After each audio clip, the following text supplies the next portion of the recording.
ਸਾਜ਼ ਵਜਾਉਣ ਵਾਲੇ ਹੁੰਦੇ ਨੇ ਫਿਰ ਤੁਹਾਨੂੰ ਕਦੇ ਇਸ ਜਗ੍ਹਾ ਥੋੜ੍ਹਾ ਜਿਹਾ ਟਾਈਟ ਕਰ ਸਨ, ਕਦੇ ਇਸ ਜਗ੍ਹਾ ਤੋਂ ਥੋੜ੍ਹਾ ਜਿਹਾ ਅਸੀਂ ਨਾਬ ਘੁਮਾ ਸਨ।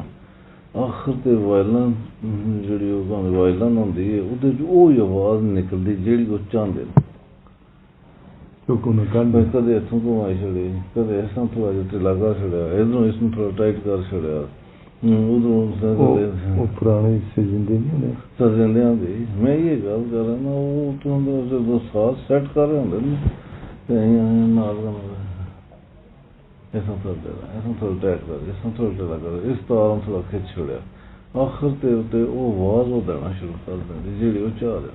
ਮੈਂ ਕਹਿਣਾ ਚਾਹੀਦਾ ਜੀ ਤੁਸੀਂ ਲੜੇ ਅਸੀਂ ਆ ਸਭ ਮਤਲਬ ਜ਼ਿਆਦਾ ਮਸਲਾ ਬਣੇਗਾ ਫਿਰ ਮਿਹਨਤ ਇਹਨਾਂ ਕੋਲ ਤਾਂ ਮਤਲਬ ਕੋਈ ਚੀਜ਼ ਵੈਸੇ ਨਹੀਂ ਮਿਹਨਤ ਹੋ ਰਹੀ ਹੁਕੂਮਤ ਕੋਲ ਫੀਲਿੰਗ ਆ